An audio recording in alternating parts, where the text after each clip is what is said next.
할렐루야. 5월 넷째 주일 아침입니다. 귀한 예배 함께 하신 여러분 모두를 주님의 이름으로 환영합니다. 이제 우리 마음을 정돈하시고 다 함께 기도하심으로 2021년 5월 23일 주일 예배를 하나님 앞에 드리시겠습니다.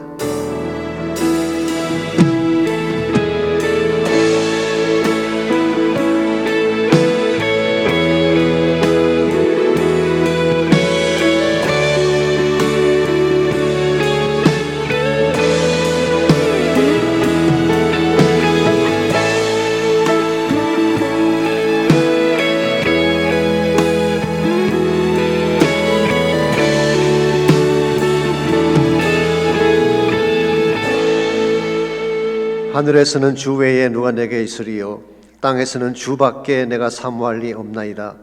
내 육체와 마음은 쇠약하나 하나님은 내 마음의 반석이시요 영원한 분길이시라. 하나님께 가까이 함이 내게 복이라. 내가 주 여호와를 나의 피난처로 삼아 주의 모든 행적을 전파하리이다. 아멘. 살아계신 하나님 감사합니다. 거룩한 주일을 우리에게 허락해 주시고 하나님의 보좌 앞으로 담대히 나올 수 있도록 귀한 특권 주신 것을 감사합니다.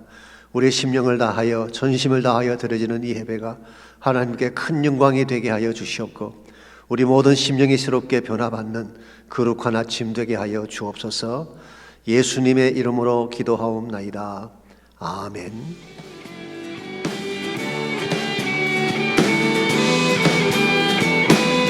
우리 왕 되신 주님을 찬양합니다. 우리 목소리 높여 주님을 높이기 원합니다. 우리 함께 고백합니다.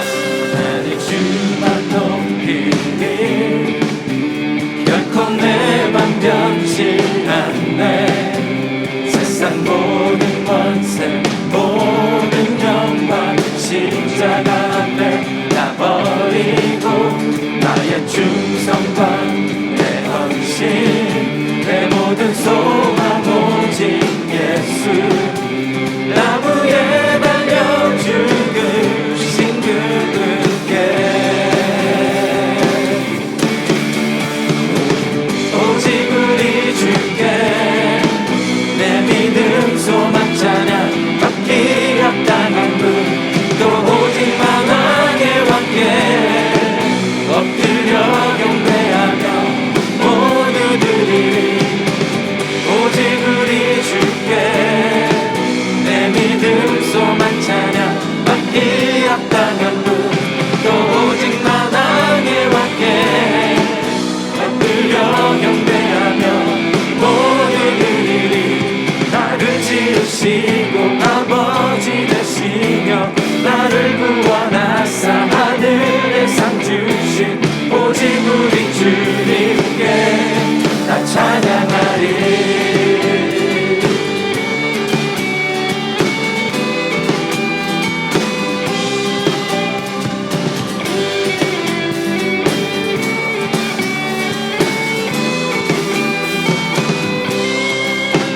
나는 주만 높이리 결코 내 맘 변치 않네. 세상 모든 권세 모든 영광 십자가 앞에 다 버리고 나의 충성과 내 헌신 내 모든 소망 오직 예수 나무에 달려 죽으신 그분께 오직 우리 주께 내 믿음 소망 찬양 받기 합당한 분 또 오직 만왕의 왕께 엎드려 경배하며 모두 드리리. 오직 우리 주께 내 믿음 소망 찬양 받기 합당한 분 또 오직 만왕의 왕께 엎드려 경배하며 모두 드리리. 나를 지으시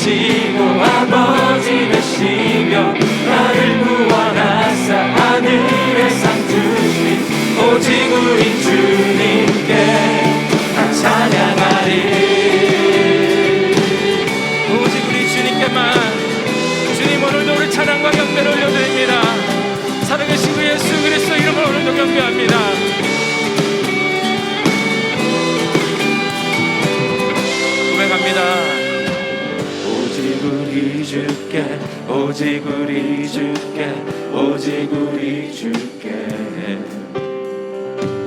오직 우리 주께 오직 우리 주께 오직 우리 주께 오직 우리 주께 오직 우리 주께 오직 우리 주께 오직 우리 주께 오직 우리 주께 오직 우리 주께 오직 우리 주께 오직 우리 주께 오직 우리 주께 오직 우리 주께 오직 우리 주께 오직 우리 주께 오직 우리 주께 나를 지으시고 아버지 되시며 나를 구원하사 하늘에 나를 지으시고 아버지 되시며 나를 구원하사 하늘에 삼으신 오직 우리 주님께 나 찬양하리 오직 우리 주께 모든 찬양과 경배를 돌립니다. 오늘 살아서 역사하신 그 하나님 그분의 이름을 높여드립니다. 할렐루야. 오늘도 예배받기 합당하신 그 이름을 찬양합니다.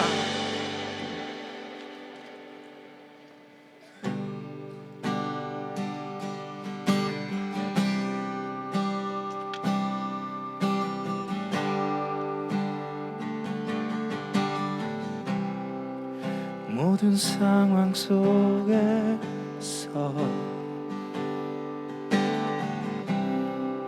주를 찬양할지라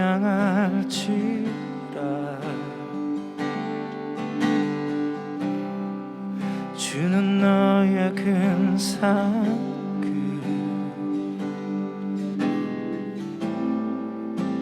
큰 도움이시라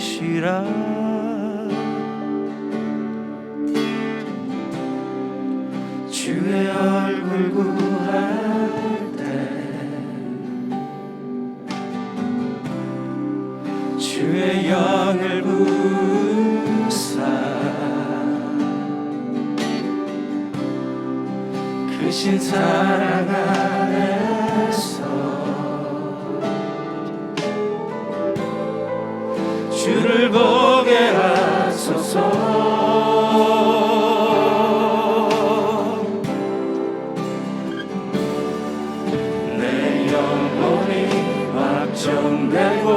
확정되어 싸우니 믿음의 눈 들어 주를 바라봅니다.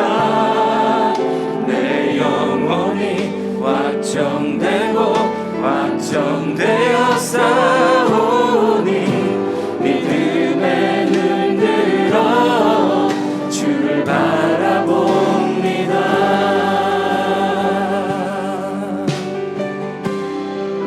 모든 상황 속에서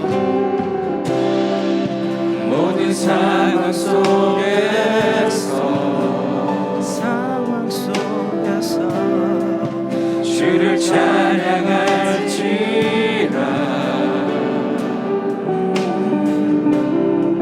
주는 너의 큰 상급 큰 도움이시라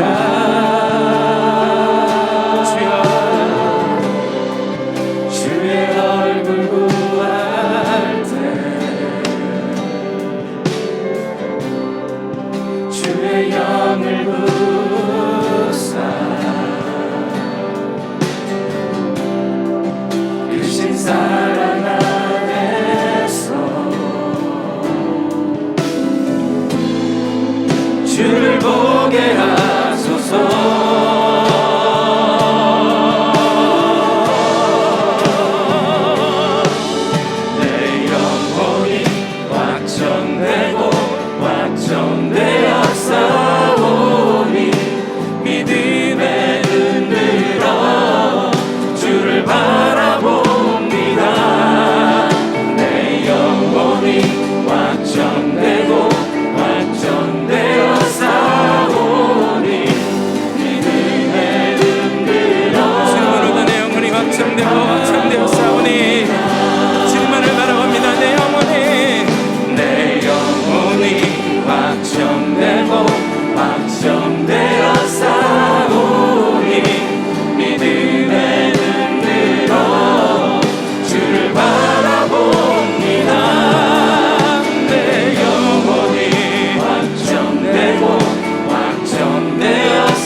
죽임당한 어린 양, 예수 죽임당한 어린 양,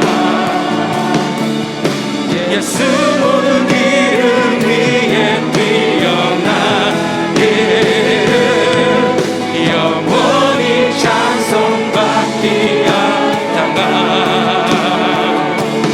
영광의 그 이름에, 예수 죽임당한, 예수 죽임당한 어린 양, 예수 모든 이름 위에 뛰어난 이름, 영원히 찬송받기 합당한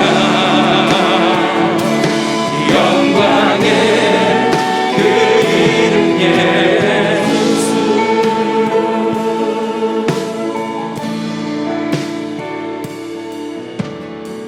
영광의 왕 찬양합니다. 위대하신 주 우리 구원자, 존귀하신 주 경배합니다. 보좌에 계신 어린 양, 영광의 왕, 영광의 왕 찬양합니다. 위대하신 주 우리 구원자, 존귀하신 주 경배합니다. 보좌에 계신 어린 양,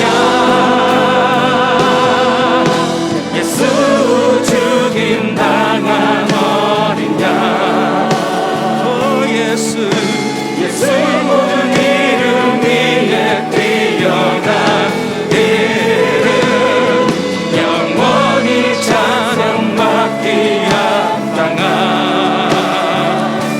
영광의 그 이름 예. 우리 목소리로 다시 한번 고백합시다. 예수, 예수 죽임당한 어린 양, 예수, 예수 모든 이름 위에 뛰어난 이름, 영원히 찬송받기 합당한 영광의 그. 우리 두 손을 높이 들고 다시 한번 고백합시다. 예수 죽임당한, 예수 죽임당한 어린 양, 예수 모든 이름 위에 뛰어난 그 이름은, 그 이름 우리에게 주신 그 하나님을 오늘도 경배하고 찬양합니다. 영원히 찬송받기 합당한 영광의 그 이름 예. 영광의 그 이름, 영광의 그 이름 예. 영광의, 영광의 그 이름 예수.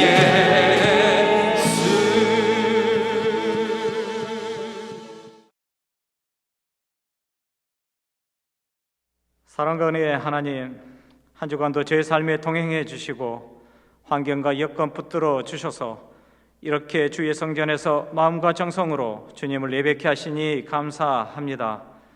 오직 주님만을 찬양하는 예배 되길 소망합니다. 하나님 한 분만 영광 받으시는 거룩한 예배로 인도하여 주옵소서. 주를 사모하는 모든 예배자 심령 위에 성령의 강수가 흘러넘치는 은혜의 예배 되게 하여 주옵소서.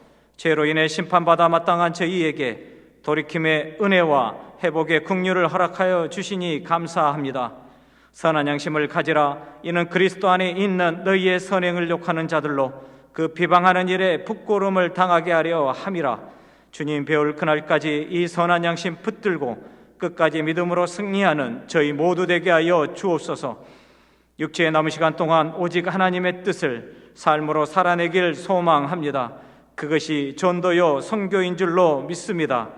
6월 선교축제를 시작점으로 여름 단기 선교와 모든 선교 지경을 열어주실 하나님, 주의 마음이 계신 그곳에 우리의 발걸음 또한 함께하길 소원합니다.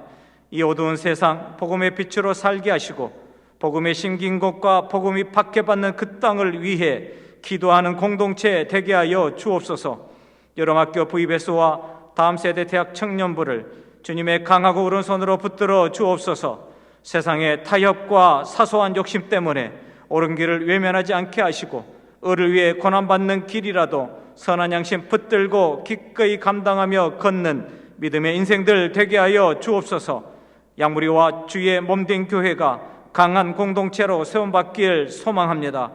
강한 공동체는 오직 기도의 능력이 함께하는 공동체인 줄로 믿습니다. 하나님의 회복과 부흥이 있음을 기억하며 고난 속에서도 끝까지 기도의 끈을 놓지 않는 새누리 공동체 되게 하여 주옵소서. 박성근 담임 목사님을 위하여 기도합니다. 성령의 능력으로 기름 부어 주옵소서. 차고도 넘치는 은혜 위에 은혜를, 갑절의 영감을, 7배의 권능과 100배의 계시를 맺는 주의 사자로 쓰임받는 목사님과 귀한 가정 되게 하여 주옵소서. 오늘 목사님을 통해 선포되어지는 능력의 말씀으로 저만의 고난이고 끝나지 않을 것처럼 절망하던 마음을 돌이켜 주님이 베푸실 영원한 영광을 소망케 하옵소서. 주의 날에 흔적도 없이 사라질 이 세상 것들에 마음을 빼앗기지 않게 하시고 주님이 약속하신 새하늘과 새 땅을 사모하게 하옵소서. 어제보다 주님의 은혜를 더 풍성히 누리고 주님을 더 깊이 알아가는 믿음으로 오늘 또 살게 하여 주옵소서. 성가대의 찬양과 예배를 섬기는 모든 손길 위에 하나님의 은혜가 차고도 넘치게 하시사 오직 주의 영광만 드러나는 헌신 되게 하여 주옵소서. 감사드렸고 예수님 이름으로 간절히 기도하옵나이다. 아멘.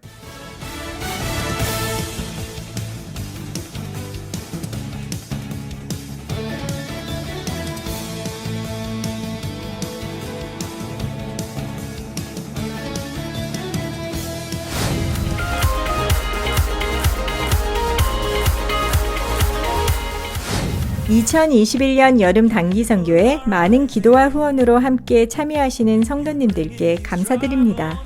특별히 7월 10일에 출발하는 멕시코 2팀에 많은 신청을 부탁드립니다.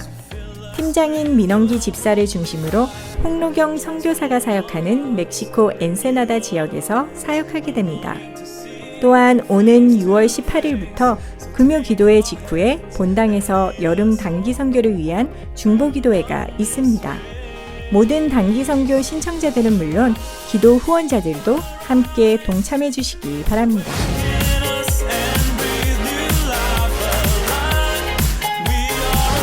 오는 6월 6일 선교 축제를 위해 모든 교구에서 열심히 준비하고 있습니다. 당일 교회 현관에는 각 선교팀별 소개 부스가 진열되어 소개를 도울 것입니다. 3부 예배 직후에는 모든 성도님들이 체육관에 모여 선교팀들을 위해 중보기도하는 시간을 갖게 됩니다. 또한 선교 바저에는 체육관과 카페테리아 두 곳으로 나눠서 진행됩니다.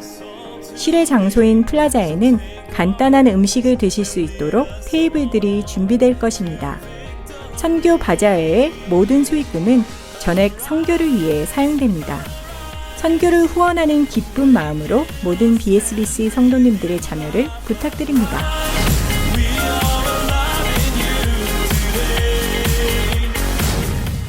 오는 6월 17일부터 19일까지 진행되는 여름 성경학교를 섬길 봉사자들을 모집합니다. BBS 기간 동안에 함께 섬길 교사들과 보조 교사들이 많이 필요합니다. 또한 영상 촬영과 편집을 위한 봉사자와 당일 주차로 섬길 안내위원들의 참여를 부탁드립니다. 다음 세대들 말씀으로 양육하는 귀한 사역에 기쁨으로 동참해 주시는 모든 성도님들께 감사드립니다. 주님 안에서 행복한 한 주 보내시길 바랍니다.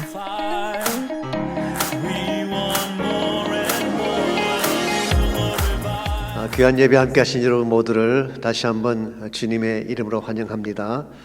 날씨가 많이 좋아지고 또 코로나 팬데믹도 많이 잠잠해지는 것 같습니다.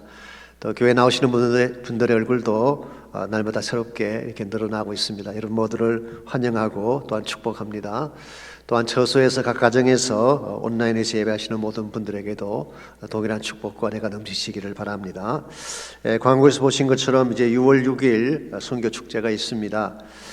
우리 플라자에서도 하게 되고 또 체육관에서도 같이 준비하기 때문에 아마 특별한 어려움과 문제가 없을 것 같습니다. 그래서 우리 캐피테리아 쪽에 우리 식사도 준비를 하고 여러분께서 모이셔서 같이 교제도 하고 또 헌신도 할 수 있는 그런 기회를 드리겠습니다. 그리고 체육관에서 선교팀들이 같이 모여서 우리가 발표도 하고 또 기도도 하는 그런 시간을 갖습니다. 여러분 많이 기도해 주시고 함께 해 주시기 바랍니다. 여러분 단기 선교팀 또 등록도 빨리 맞춰 주셔서 함께 준비하시면 좋겠습니다. 그리고 5월 28일 금요일 저녁 우리 사무총회 있는 거 기억하시고 함께 하셔서 또 우리 직분자들을 세우는데 도와주시기 바랍니다. 그 외 나머지 광고들 잘 보셔서 함께 해주시기를 바랍니다. 이 시간 하나님께 올려드릴 헌물을 위해서 함께 기도하겠습니다. 하나님 감사합니다. 한 주간의 저희들의 삶의 터전과 자녀들과 가족들을 보호해 주시고 하나님의 특별한 은총 가운데 달려올 수 있도록 인도하신 것 감사합니다. 하나님 우리 하나님 되시오며 더 이상 두려워하거나 염려할 것이 없음을 선포합니다. 사랑하는 주의 백성들의 마음속에 이 담대한 믿음 허락해 주셔서 주를 바라보는 가운데에 모든 삶의 터전을 잘 감당하게 도와주시고 주의 영광 위에 달려가기에 부족함이 없도록 은혜를 베풀어 주시옵소서. 이 시간에 소중한 예물 주님께 올려드립니다.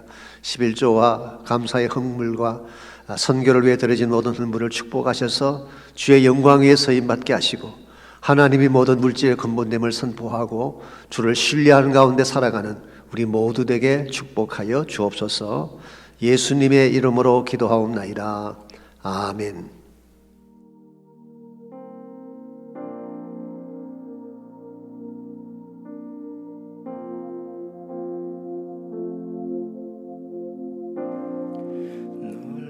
놀라운 주사랑 자비의 하나님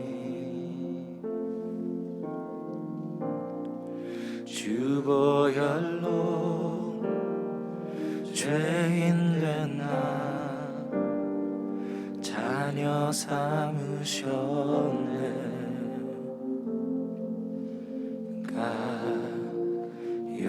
가요소그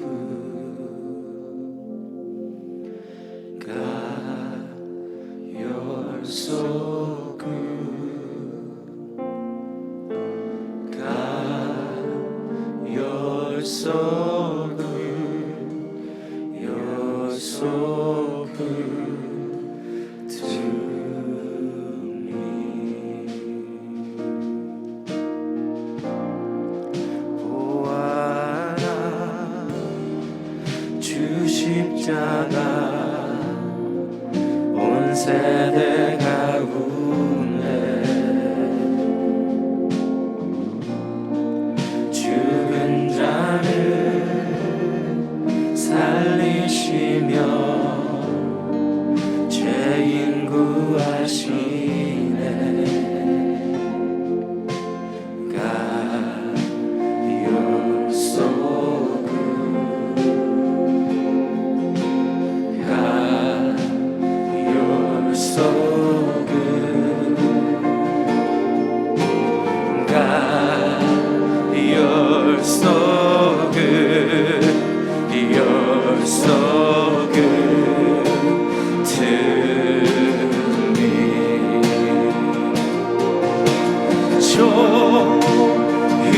좋으신 하나님, 좋으신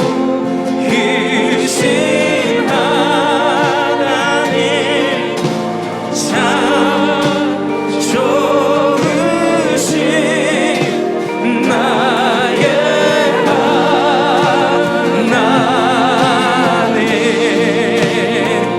날 불러 축복해 치유와 구원해 예수의 이름으로 성령의 충만과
십자가의 하나님 사랑을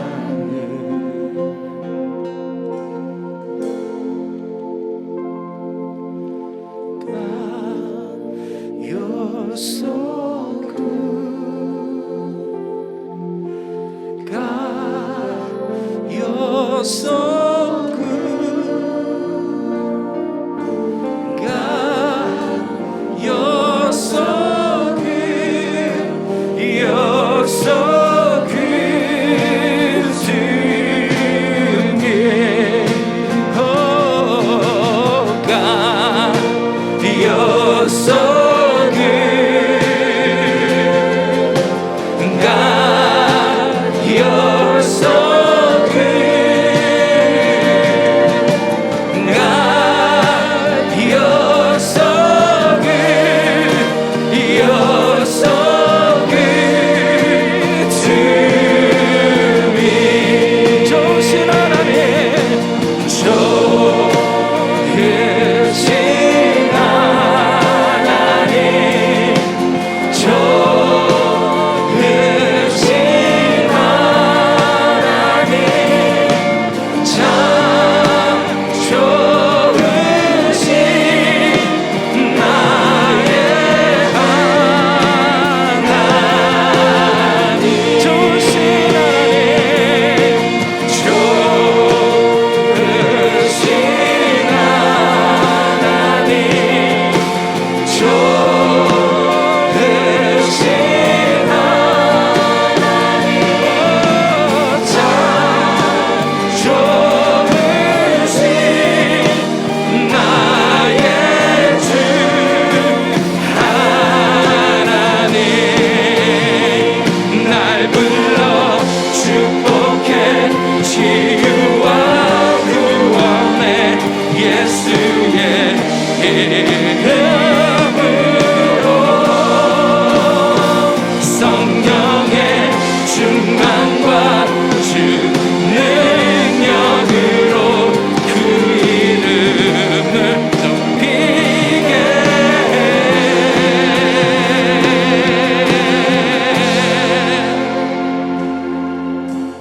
God, you're so good.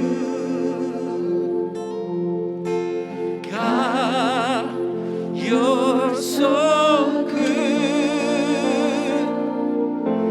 God, you're so good.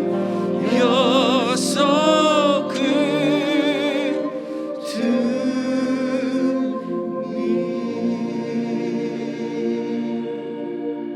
내려놓은 준비. 여호수아 5장 13절로 15절까지 말씀입니다. 여호수아가 여리고에 가까이 이르렀을 때에 눈을 들어본즉 한 사람이 칼을 빼어 손에 들고 마주서 있는지라. 여호수아가 나아가서 그에게 묻되 너는 우리를 위하느냐 우리의 적들을 위하느냐 하니 그가 이르되 아니라 나는 여호와의 군대 대장으로 지금 왔느니라 하는지라. 여호수아가 얼굴을 땅에 대고 엎드려 절하고 그에게 이르되 내 주여 종에게 무슨 말씀을 하려 하시나이까. 여호와의 군대 대장이 여호수아에게 이르되 내 발에서 신을 벗으라. 내가 선 곳은 거룩하니라 하니 여호수아가 그대로 행하니라. 아멘. 몇 년 전 한국에서 발간된 베스트셀러 중에 이용규 선교사님이 쓰신 그 내려놓음이란 책이 있었죠. 그 책의 서론에 보시면은 그분의 2살 된 아들에 대한 해프닝 하나가 소개가 되어 있습니다. 아무도 그분이 미국 유학 시절 때 일한 것 같습니다만은 아들과 함께 장난감 가게로 갔습니다. 근데 이 아이가 버즈라고 하는 그 영화 토이스토리에 나오는 유명한 장난감이죠. 이 버즈라고 하는 장난감을 2팔로 움켜잡은 채 가게를 나오려고 하는 것입니다. 그런데 장난감을 갖고 나오려면 먼저 계산대로 가서 바코드에 스캐닝을 하고 돈을 지불하고 나와야 되지 않습니까? 그래서 아들의 손에 있는 장난감을 받아서 계산대 위에 올려놓으려고 하자 이 아이가 꽉 움켜잡은 채 절대로 놓지 않으려고 합니다. 울고불고 난리가 났습니다. 아무리 설득해도 소용이 없었습니다. 그 장난감이 자기 소유가 되기 위해서는 먼저 그것을 계산대 위에 잠깐 내려놓아야 한다는 사실을 그 아이가 이해하지 못한 것입니다. 그래서 할 수 없이 장난감을 안고 있는 아이를 통째로 계산대 위에 올려놓고 스캐닝을 하는 아주 요상한 현상이 일어났다는 그런 재미있는 일화가 기록되어 있었습니다. 여러분, 이와 같은 현상이 어린아이에게만 해당되는 것일까요? 그렇지 않습니다. 우리 모두에게도 동일한 성향이 있습니다. 우리 인간에게는 무엇인가를 움켜잡고자 하는 본성이 있기 때문에 그런 것입니다. 그러므로 우리가 말은 쉽게 하지만 내려놓는다고 하는 것이 결단코 쉽지 않습니다. 오히려 더 많이 움켜잡으려고 하고 더 많이 가지려고 애쓰는 우리의 모습을 볼 때가 많이 있습니다. 부자는 더 많이 돈을 벌려고 노력을 합니다.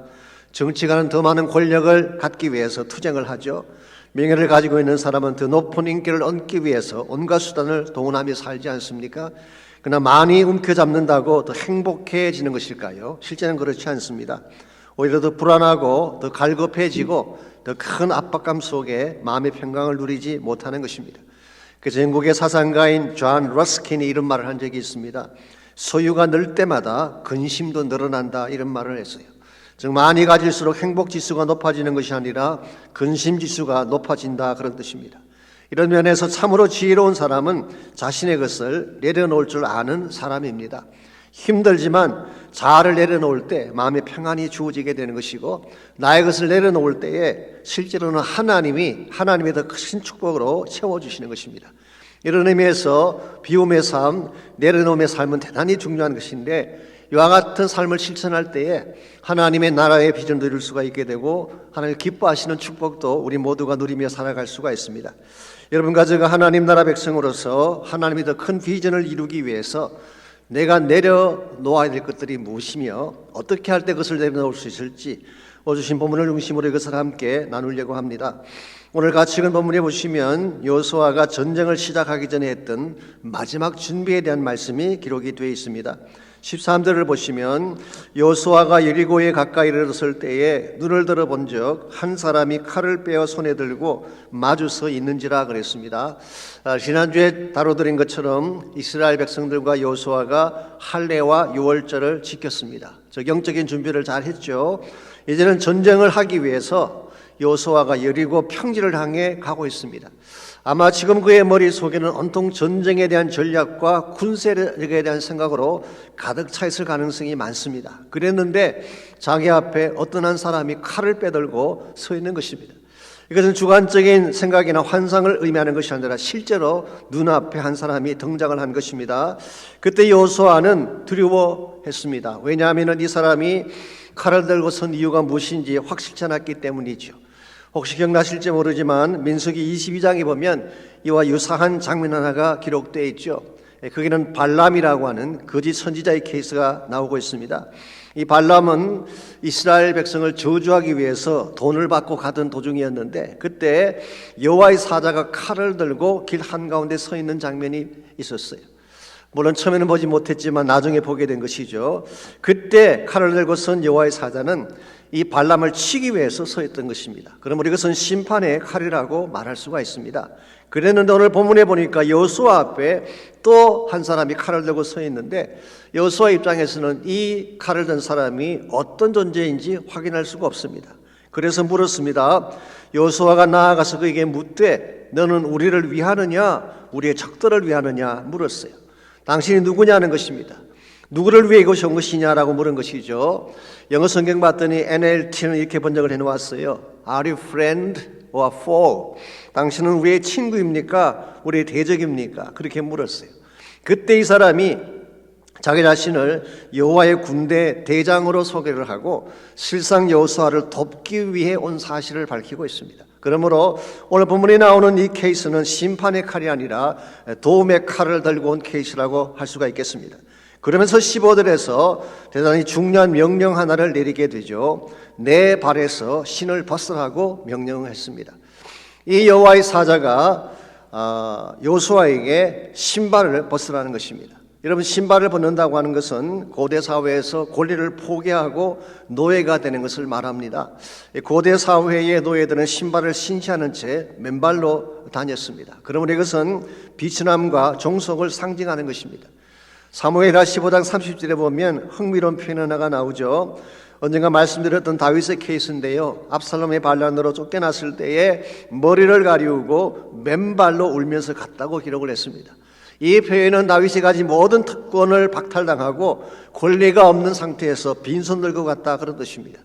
이와 같이 신발을 벗는다고 하는 것은 자신의 포기, 권리의 박탈을 상징하는 것인데, 왜 하나님은 가나안 정복을 눈앞에 둔 이 중요한 시점에서 여호수아의 신발을 벗으라고 말씀하신 것일까요?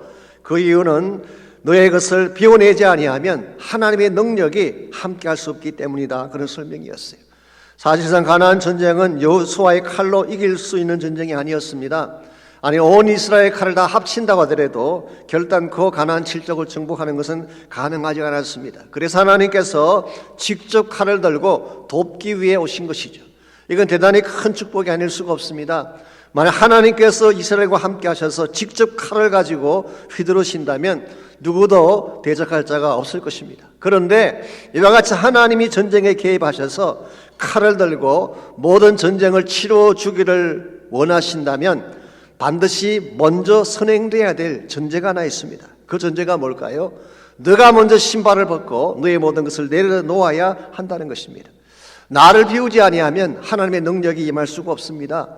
나의 주장을 포기하지 아니하면 하나님의 뜻이 이루어질 수가 없는 것입니다. 그래서 하나님은 지금 가나안 전쟁이라고 하는 큰 사건을 앞에 놓고 먼저 너의 신발을 벗게 하신 것입니다. 이것은 바로 모든 것을 내려놓을 준비를 하라, 그런 뜻입니다. 이런 측면에서 이스라엘 백성이 가나안 전쟁을 앞두고 해야 될 마지막 준비가 내려놓는 준비라고 할 수가 있겠습니다. 그동안 여러분과 제가 우리 여호수아서 1장부터 5장까지를 함께 묵상하는 가운데에 6가지의 준비에 대해서 다루었죠. 첫 번째로 마음의 준비에 대해서 말씀드렸습니다. 강하고 담대하라, 그렇게 말씀하셨죠. 두 번째로 함께 갈 준비, 공동체 준비라고 할 수가 있습니다. 세 번째로 관찰의 준비를 말씀드렸습니다. 문제가 무엇인지를 파악하고 하나님의 뜻을 바로 관찰해야 된다는 말씀을 드렸죠. 네 번째로 마디를 통과할 준비에 대해서 말씀을 드렸습니다. 요단강이라고 하는 시련의 마디를 어떻게 건너갈 것인가, 이 문제를 다루었습니다. 다섯 번째로 간직할 준비, 길갈의 기념비를 세움으로써 하나님을 간직할 것을 말씀드렸죠. 그리고 지난주에 영성의 준비를 말씀드렸습니다. 영적 숨고르기를 통해서 영적으로 무엇을 체크해야 될 것인가, 그 문제를 다루었는데, 오늘 본문은 마지막 케이스로 모든 것을 내려놓을 준비에 대해서 말씀하고 있습니다. 사실 이것이 가장 힘든 파트라고 할 수가 있습니다. 자기를 비워낸다는 것은 결코 쉽지 않기 때문에, 그러나 이것이 먼저 되어야만 하나님의 능력이 임할 수가 있고 하나님 나라 비전도 성취가 가능한 것입니다. 예수님의 케이스를 보게 되면요, 예수님께서는 전 인류를 구원하기 위한 큰 사명 가지고 이 땅에 오셨죠. 그런데 예수님은 그것을 하기 위해서 자신의 모든 것을 비우셨어요. 하나님 되심을 비우지 않으셨습니까? 이 땅의 가족과 함께 살며 편안하게 살 수 있는 모든 기쁨을 포기하셨어요. 여우도 굴이 있고 하늘에 새도 보금자리가 있는데 인자는 머리에 둘 곳이 없다고 하셨어요. 억울하게 재판을 받고 옷을 벗기고 뺨을 맞고 침뱉음을 받고 모든 권리를, 모든 그 모욕을 다 당했지만 그런 권리를 포기한 채 침묵을 하셨어요. 결국 십자가상에서 하나밖에 없는 자신의 생명마저 포기하고 죽지 않았습니까? 이와 같은 자기의 비움을 사도 바울은 빌립보서 2장 7절에서 He emptied himself, 그런 자신을 비우셨다, 그렇게 표현을 했죠. 자, 예수님께서 하나님의 사명을 감당하기 위해서 자신을 다 내려놓았는데 그 결과 패배자가 되었나요? 그렇지 않습니다. 내려놓았기 때문에 부활의 영광을 누릴 수가 있었어요. 내려놓았기 때문에 온 인류를 구원하는 새 생명의 길을 여는 것이 가능했던 것입니다.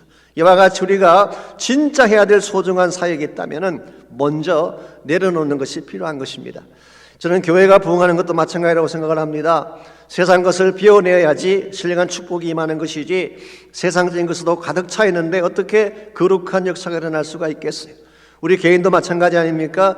자아를 내려놓을 때 하나님의 임재와 평강이 주어지는 것이지, 내 자아가 그대로 있는데 어떻게 하나님이 임재하실 수가 있겠어요? 그래서 내 안에 내가 너무 많기 때문에 편안히 쉬지를 못하는 것, 이게 오늘 우리의 현실이라고 할 수가 있습니다. 그러나 만일 비워낼 수만 있다면 사역사는 충분히 가능하고 비워낼 수만 있다면 하나님의 일하심을 체험할 수가 있는 것입니다. 이런 측면에서 우리가 어떻게 할 때 하나님의 더 위대한 뜻을 이루기 위해서 우리 자신을 비울 수가 있을까?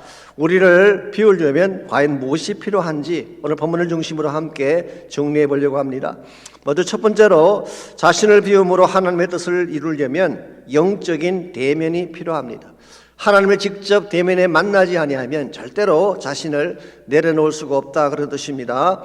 14절을 다시 보시면 여호수아 앞에 선 그 사람이 자신을 여호와의 군대 장관으로 소개를 했죠. 여기서 군대 장관, 여호와의 군대 장관이라고 하는 것은 이 땅의 장군을 말하는 것이 아닙니다. 하늘의 천군 천사들의 총사령관을 말하는 것입니다. 그래서 Commander of Lord's Army, 하나님 군대의 총사령관으로 왔다, 그런 뜻이에요.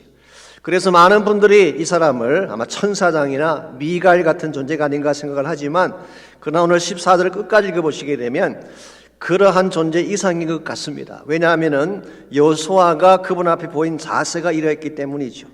여호수아가 얼굴을 땅에 대고 엎드려져라고 그에게 이르되 내 주여 종에게 무슨 말씀을 하려 하시나이까. 지금 여호수아는 바로 그 사람 앞에 얼굴을 땅에 대고 엎드려서 절을 했다고 했습니다. 이와 같은 모습을 우리가 보통 뭐라고 부르나요? 경배라고 부르는 것입니다. 이 경배라고 하는 것은 완전히 엎드려서 그분을 높이는 자세, 이것을 경배라고 하죠. 그래서 영어 성경에서는 bow down in worship, 그렇게 표현할 수가 있는 단어예요. 이건 사실 예배의 형태 중에서도 가장 높은 경외감을 표현하는 예배라고 할 수가 있습니다. 더구나 오늘 여호수아가 이 사람에 대해서 My Lord, 나의 주여라고 부르지 않습니까? 내 주여 종에게 무슨 말씀을 하려 하시나이까. 이와 같은 사실들을 종합해 보게 되면 지금 여호수아 앞에 선 이분은 단순히 천사가 아닌 것 같습니다. 분명히 그 이상의 존재인 것 같습니다. 그래서 많은 성경 주석가들은 오늘 본문에 나오는 군대 대장을 성육신 하시기 전에 그리스도가 아닌가, pre-incarnated Christ, 성육신 하시기 전에 그리스도가 아닌가, 그렇게 해석을 합니다. 만약 그것이 사실이라면 지금 여호수아는 하나님을 대면한 것입니다. 저는 여기에 굉장히 중요한 포인트가 하나 있다고 생각합니다. 여호수아가 신발을 벗기 전에 먼저 하나님과 대면하는 순간이 있었다는 사실이에요. 하나님 앞에서 그 존귀한 영광의 임재 앞에 섰을 때에 비로소 무릎 꿇는 것이 가능했고 자신의 모든 것을 다 내려놓고 노예로 순종하는 것이 가능했다, 그런 뜻이에요. 오늘 여러분과 저의 삶도 마찬가지입니다. 우리가 하나님을 만나게 될 때까지는 진정한 차원의 변화가 일어날 수가 없습니다. 내 자가 그대로 살아있는 거예요. 그런데 하나님을 만나게 되면, 하나님의 임재 앞에 서게 되면 비로소 내가 얼마나 악한 죄인인 것을 깨닫게 되고 하나님 앞에 나를 내려놓고 엎드리게 되는 것입니다. 그 좋은 예가 누가복음 5장에 나오는 베드로의 케이스라고 할 수가 있겠습니다. 잘 아시는 사건이죠. 한 번은 베드로와 그의 친구들이 밤새 그물을 던졌는데 한 마리의 물고기도 잡지 못했습니다. 새벽녘이 되어서 그물을 싣고 있을 때에 예수님께서 배 위로 올라오셔서 분부하셨죠. 배를 끌고 깊은 데로 나가서 그물을 내려보라, 그렇게 제안을 하셨습니다. 그래서 주님 말씀을 따라서 그물을 내렸더니 엄청나게 많은 고기가 잡혔죠. 그물이 찢어질 정도로 많은 고기를 잡았다, 그렇게 성경은 기록하고 있습니다. 흔히 여기서 고기를 많이 잡은 것, 이것을 기적이라고 생각을 하는 경향이 있지만요, 물론 그것도 엄청난 기적이죠. 예수님 말씀을 순종했더니 엄청난 고기를 잡았으니까 큰 기적입니다. 그러나 이것보다 더 큰 기적이 사실은 이 사건 속에 숨겨져 있습니다. 그래서 흔히 Three unspoken miracles, 오늘 이 사건 속에 세 가지의 드러나지 아니한 기적이 있다, 그렇게 이야기를 합니다. 첫 번째 기적이 뭔지 아십니까? 이 어부들이 밤새 한 마리도 잡지 못했다는 것이 사실은 기적이에요.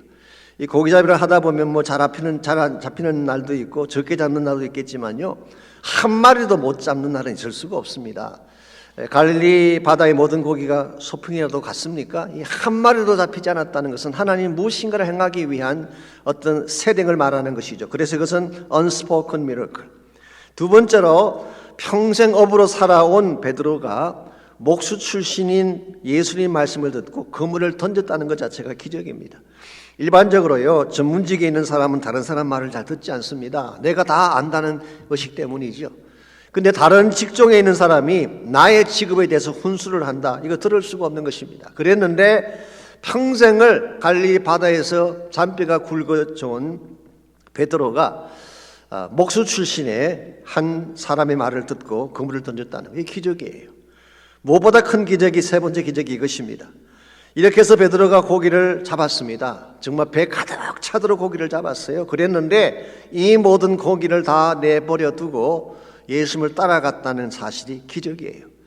이 고기잡이 하는 사람들의 평생 소원이 무엇인지 아십니까? 만선의 배를 이루는 것입니다. 배에 가득 찬 고기를 잡고 돌아오는 거예요. 지금 베드로는 그 성공을 이룬 것입니다. 자기 눈앞에 평생의 꿈이 이루어졌어요. 그랬는데 그 꿈의 현실을 앞에 놓고 베드로가 어떤 반응을 보였습니까?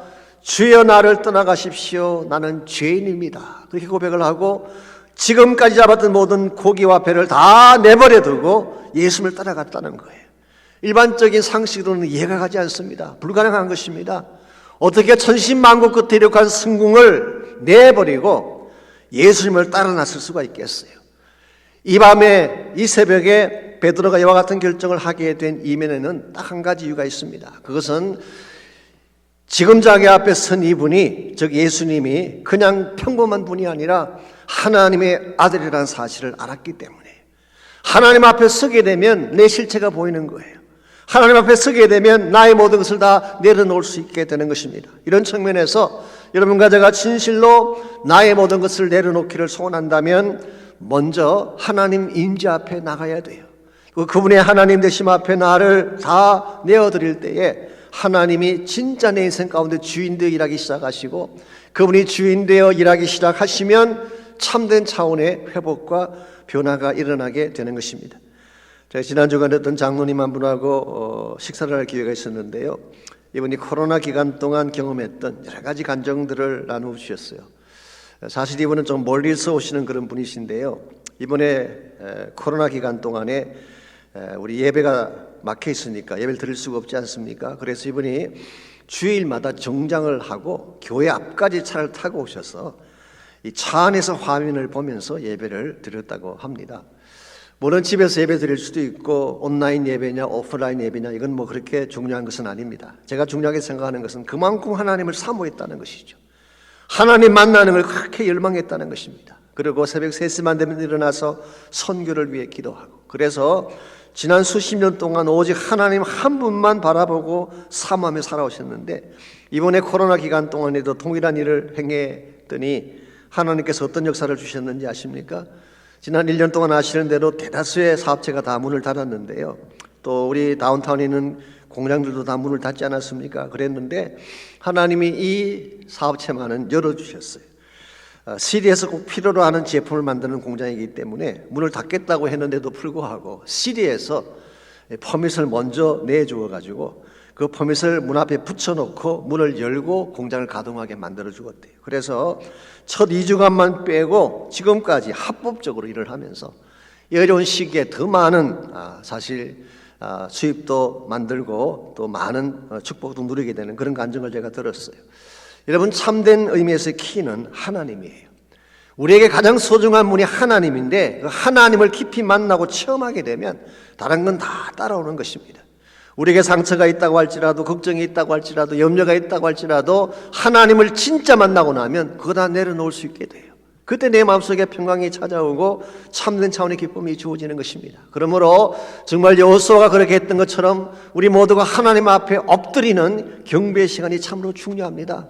하나님을 대면에 만나게 되면 나를 내려놓을 수가 있게 되고 나의 문제와 근심마저도 처리할 수가 있는 것이기 때문에, 이런 면에서 진정한 차원에서 하나님의 뜻을 성취하기를 정말 원한다면 1차적으로 하나님을 만나는 시간이 있어야 돼요.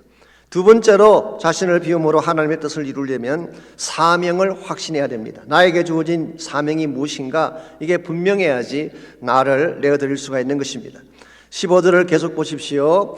여호와의 군대 장관이 내 신을 벗으라고 말씀한 후에 여호수아에게 뭐라고 했나요?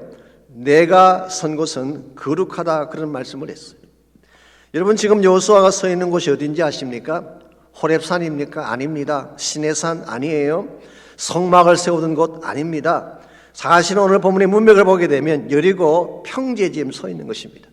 이제 곧 피비린내 나는 전투가 벌어질 전장터의 한복판에 서 있는 여호수아에게 너가 선 그곳이 거룩한 곳이라고 말씀하셨어요. 이게 무슨 뜻일까요? 오늘 여러분과 제가 서 있는 곳이 어디든지 하나님이 부르셔서 사명을 주신 곳이면 그 장소가 거룩하다 그런 뜻이에요. 그곳이 나의 사업장이든 직장이든 마켓이건 혹은 학교 캠퍼스이건 상관이 없습니다. 하나님이 나에게 사명을 주셔서 내가 서야 될 그 장소가 바로 거룩한 장소가 되는 것입니다. 우리가 이 사실을 바로 인식을 하고 내가 선 곳에서 무엇을 할 것인가를 바로 알아야지 나의 삶을 기꺼이 하나님께 내어드릴 수가 있는 것입니다. 우리에게 아무리 많은 물질이 있다고 하더라도요, 내가 가진 재능이 아무리 뛰어난다고 하더라도 사명이 없으면 이걸 내어줄 수가 없습니다. 오늘 사실 이 시대를 사는 사람들을 보면요, 목적의식이 분명하지 않기 때문에 자기 가진 것을 어디에 써야 될지를 몰라하는 분이 많이 계세요. 그러다 보니까 가진 것은 많은데 허무하게 사는 거예요. 정말 재능은 많이 가지고 있는데 엉뚱한 곳에서 인생을 낭비하는 것입니다. 그러므로 우리가 선 곳이 거룩한 사명자인 것을 바로 깨닫고 내가 해야 될 일을 찾는 것은 대단히 중요한 것입니다.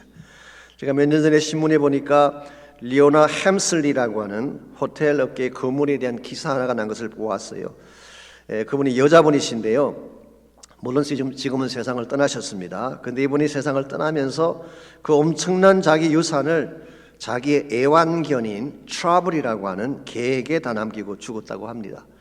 그래서 뉴욕 데일리 뉴스가 전하는 바에 의하면은 그 개는 매월 미용에 $8,000를 쓰고 사료에 $1,200, 또 납치 및 살해 위협에 대한 경호 비용으로 수만 달러씩을 썼대요. 그리고 매일 그는 언식기에다가 호텔 주방장이 직접 요리한 신선한 닭고기와 야채를 먹으며 살았어요. 그리고 그의 목에는 다이아몬드가 박힌 개 목걸이를 착용했다고 합니다. 이 정도면 정말 개 팔자가 상팔자 아닐까요? 저는 개를 좋아하는 것에 대해서 뭐라고 하는 것이 아닙니다. 개를 사랑하는 것 좋은 것이고, 오늘 이 시대는 개가 가족과 같은 그런 시기가 됐잖아요. 저는 거기에 대해서 말씀드리는 게 아니라 정말 내가 투자해야 될 그 값진 재산을 개에게다 투자한다는 것이 과연 괜찮은가라고 하는 것입니다. 이것은 좀 과하지 않을까라는 생각을 합니다. 정말 써야 될 곳이 많은데 내 물질을 가지고 사용할 수 있는 장소가 너무나 많은데 설 곳이 없어서 엉뚱한 곳에 나의 물질을 드린다는 것은 안타까운 현실이 아닐 수가 없습니다. 짐바브웨에서 살아가시는 우리 김정덕 선교사님 말씀에 하면요, 10kg짜리 옥수수 한 포대만 가지면 4인 가족이 2주간을 먹을 수 있대요. 오늘 우리가 여기서 커피 한 잔 값도 안 되는 그 돈이면 4명의 가족이 2주 동안 양식을 삼을 수가 있대요. 그럼에도 그 도시 빈민들 가운데는 이것이 없어서 3일을 굶다가 첫 끼니를 먹게 된 아이도 있다고 하니까 얼마나 안타까운 현실입니까?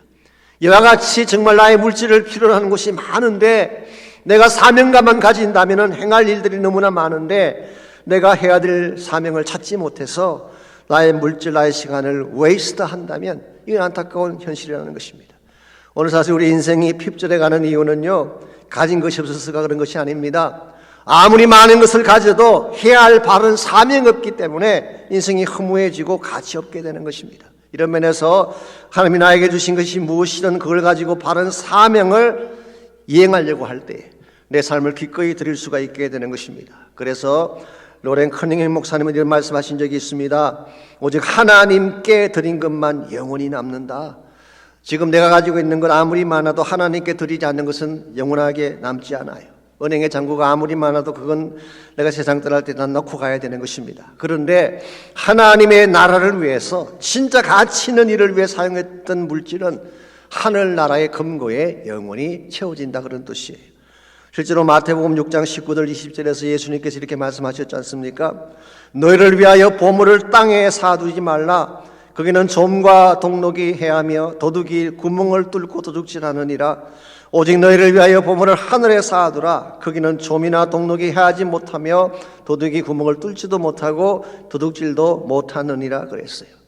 나에게 주어진 물질을 이 땅에 쌓아두게 되면 영원하지 않다는 것입니다. 다 사라지고 마는 거예요. 그런데 하늘을 위해 서게 되면 영원한 가치로 남게 된다는 것입니다. 이와 같이 하늘에 우리의 부활을 쌓는 이와 같은 인생관을 우리가 천부론이라고 이야기해요. 천부론.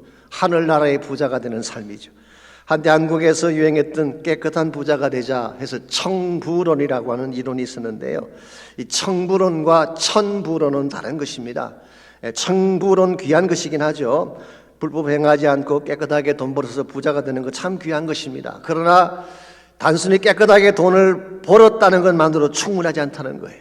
그 번 돈을 가지고 하나님 나라 일을 해야지 천부론이 되는 것입니다. 이런 면에서 나에게 주어진 것이 무엇이든 정말 선교하는 데 사용하고 세상을 밝게 세우는 데 사용하고 하나님의 뜻을 이루는 데 사용하게 되면 여러분과 저는 하늘나라의 부자가 되는 거예요. 이 땅의 부자가 되는 것도 좋지만 하늘의 부자가 되는 게 더 아름답지 않습니까? 전 여러분 모두가 하늘의 부자가 되시기를 축원합니다. 그래야지 참으로 풍성하고 넘치는 삶을 누리게 되는 것입니다. 이와 같이 우리가 하나님의 더 큰 뜻을 위해서 나를 비워내려면 1차적으로 하나님을 만나야 되는 것입니다. 하나님을 만나게 될 때까지는 나를 바라볼 수가 없습니다.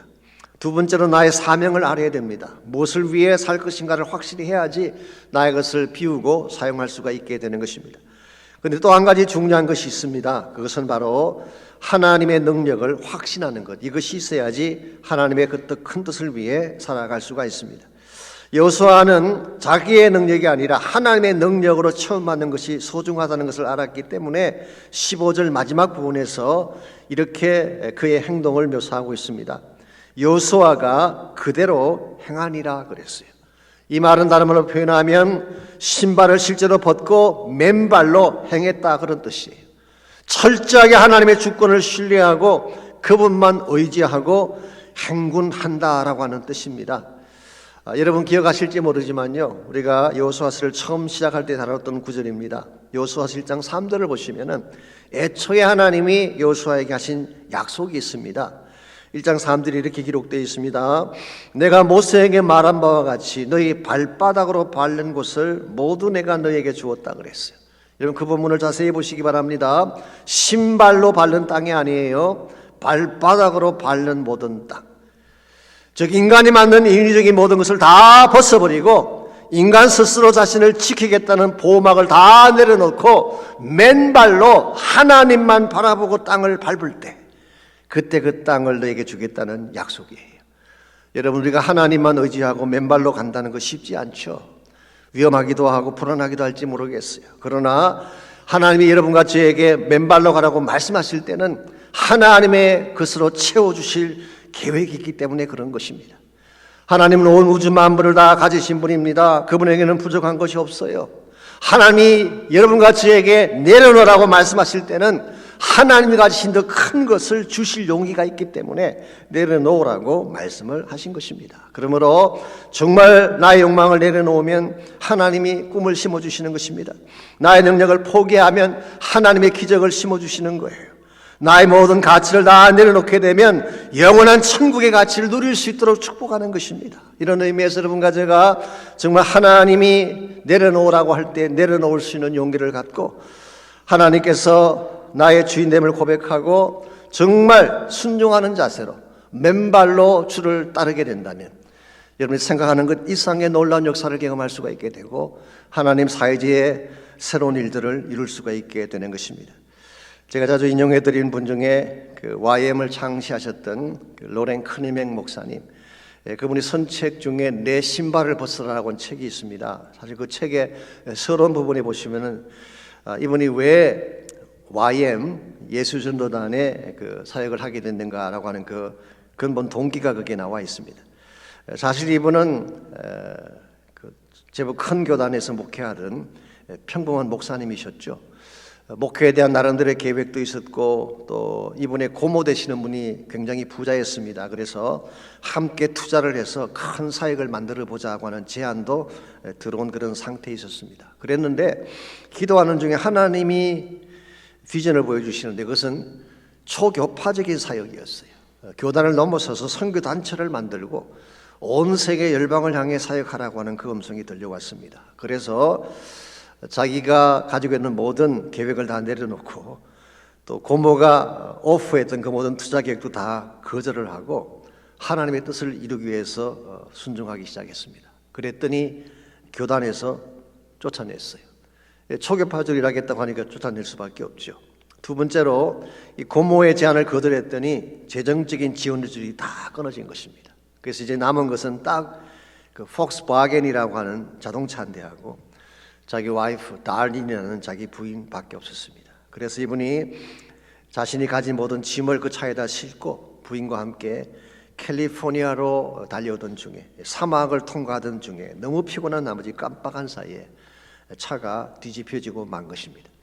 한참 후에 정신을 차려보니까 자신은 차창 밖으로 튀어나와 있고 모든 살림살이와 옷가방이 잔뜩 온 바닥에 나뒹굴어지고 있었습니다. 온몸에 상처 투성이가 되고 머리는 피가 흘렀어요. 근데 그 순간 자기 부인이 생각이 난 것입니다. 그래서 종이 조각같이 부서진 자동차 자체로 달려가 보았더니 이미 호흡이 끊어지고 눈의 동공이 확장된 가운데서 그냥 머리는 필수행가 된 상태에서 누워 있는 것입니다. 그래서 끝났구나, it's all over, 그렇게 생각하고 그는 그 자리에서 자기 부인을 무릎에 안고 통곡하며 울기 시작했어요. 하나님 비전을 이루겠다고 그렇게 본인이 계획했던 모든 목회 계획도 포기하고 경제적인 부도 포기하고 모든 것 다 내리고 달려왔는데 하나님은 이렇게 마지막 남은 사랑하는 이 사람마저 데려가십니까? 그는 아무도 오지 않는 황량한 사막 한복판에서 오직 바람만 얼굴을 때리는 그 모진 광야 한복판에서 엉엉거리며 울고 있을 때 그의 마음속에 들려온 음성이 있었습니다. 하나님의 음성이었어요. 로렌, 이래도 여전히 나를 순종하며 사랑할 수 있겠느냐? Can you still trust and obey me? 이래도 나를 신뢰하며 나를 따라 순종할 수 있겠느냐? 그때 로렌이 눈물이 고인 채로 하늘을 향해 하나님, 이제 남은 것은 제 자신과 그리고 당신 한 분밖에 없습니다. 그리고 만약 하나님이 나를 부르시는 방법이 이와 같은 방법이라면 하나님 순종하겠습니다라고 대답을 합니다. 그 순간 하나님이 말씀하시기를 지금 빨리 너의 아내 달린을 위해 기도하라. 사실 죽었다고 포기를 했는데 이 하나님의 음성을 듣고 하나님을 향해 기도하기 시작하니까 그녀의 목에서 갈라지는 숨소리가 나고 다시 호흡이 회복이 된 것입니다. 나중에 병원에서 회복을 하게 되고 우리가 아는 것처럼 YM을 시작을 하고 코나 지역에 일방대학을 세우고 아시는 대로 전 세계 수십만 명의 자비랑 선교사를 파송해서 사명을 감당하고 있지 않습니까? 로렌 커닝햄이 이 사건으로 한 가지 평생 잊지 못할 교훈을 깨닫게 됐다고 고백을 하셨어요. 첫째로 항상 내 차, 내 아내, 내 자식이라고 주장을 해왔는데 이 모든 것이 얼마나 부질없고 순식간에 사라질 수 있다는 사실을 깨달았다고. 두 번째로 나의 모든 것을 다 포기할 때 비로소 하나님이 나타나 일하기 시작하신다는 사실. 사랑하는 성도 여러분, 나의 것을 움켜잡으면 내가 잘 될 것 같지만 그렇지 않습니다. 나의 것을 내려놓을 때 하나님이 일하기 시작하는 거예요. 우리는 지금까지 움켜잡는 데에 집중하며 살아왔습니다. 더 많은 물질을 움켜잡고 더 많은 소유를 장악하고 더 많은 것들을 내가 누리기 위해서 지금까지 인생을 투자하며 살아왔는데 이제는 나의 것을 놓는 것을 배워야 돼요. 움켜잡는다고 나의 것이 되는 것이 아닙니다. 많이 움켜잡는다고도 행복자가 되는 것도 아닙니다.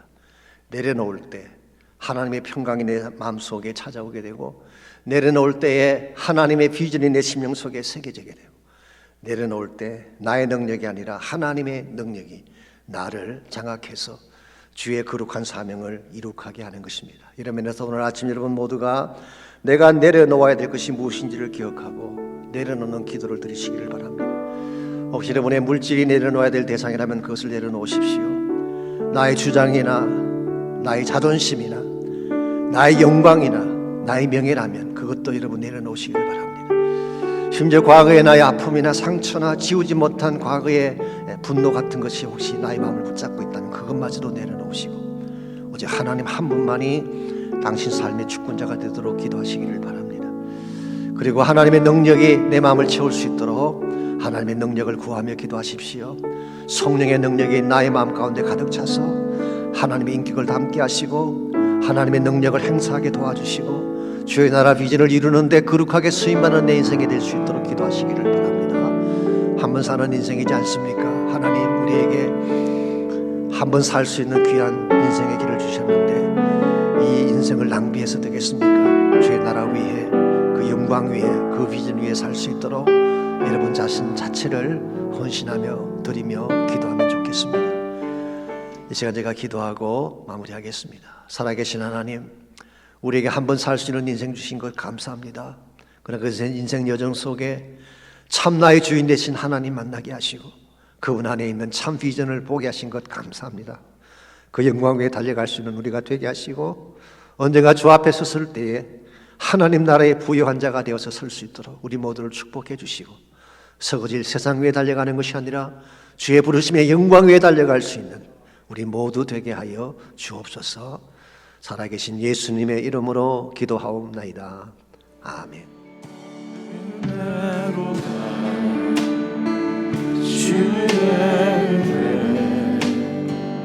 날 살리신 주님의 은혜로다. 주의 은혜 날 살리신 주님의 은혜로다. 주의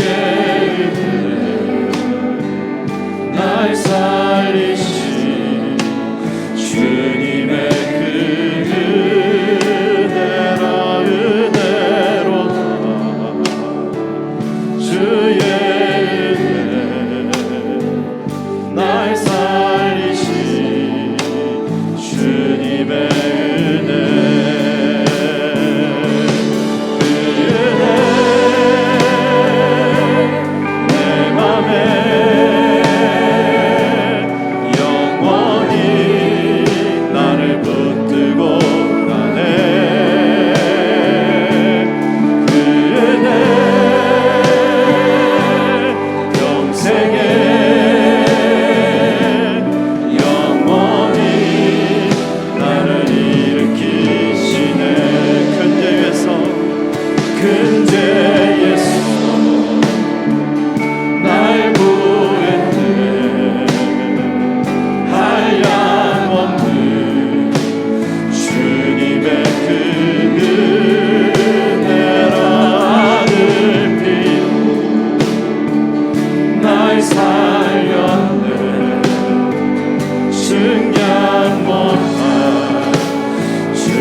이제는 우리 구주 예수 그리스도의 은혜와 하나님 아버지의 무한하신 사랑과 성령님의 충만한 임재하심이 이 아침 주님 앞에 나와 전심을 다해 예배드린 사랑하는 귀한 주의 백성 한 분 한 분에게 또 그들의 가정과 삶의 터전과 자녀들과 자손들 위해 이제로부터 항상 함께하여 주시기를 다시 오실 우리 주님 예수님의 이름으로 간절히 축원하옵나이다. 아멘. 날 자유케 하신 주 할렐루야. 주 그물이 이기시고 모든 사슬 풀리네. 예수 이름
수가 없으신 주만 바라라.